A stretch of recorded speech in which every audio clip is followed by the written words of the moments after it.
I was reading through Matthew 7 today, and there's a couple of verses that leapt out to me there. The first one was verse 13, which says, "Enter by the narrow gate, for wide is the gate and broad is the way that leads to destruction, and there are many who go by it.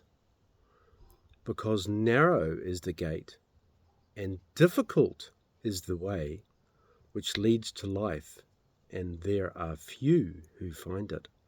So I hadn't really realized that it said, and difficult is the way. Not only is the gate narrow, but the way is difficult.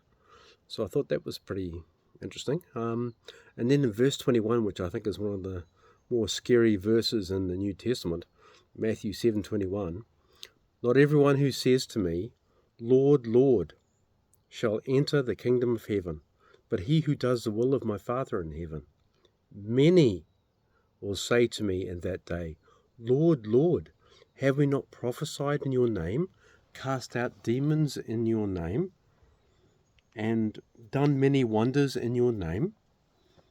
And then I will declare to them, 'I never knew you. Depart from me, you who practice lawlessness.'" Man, I can't imagine being what it would like to be that person on that day. I mean, how can you be so self-deceived that you don't realize or you don't know that you don't know God?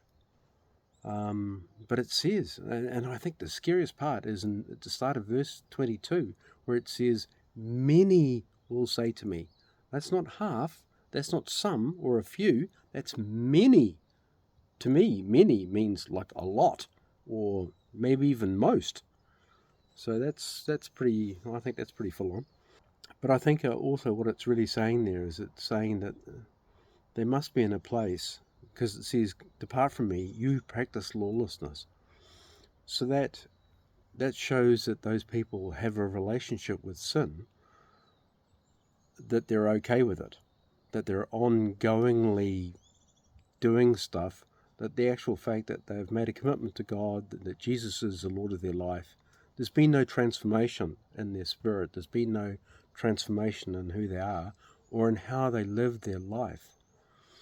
So I think that's what that verse is really saying, because it says that they practice lawlessness. Anyway, thank you. That's all for today.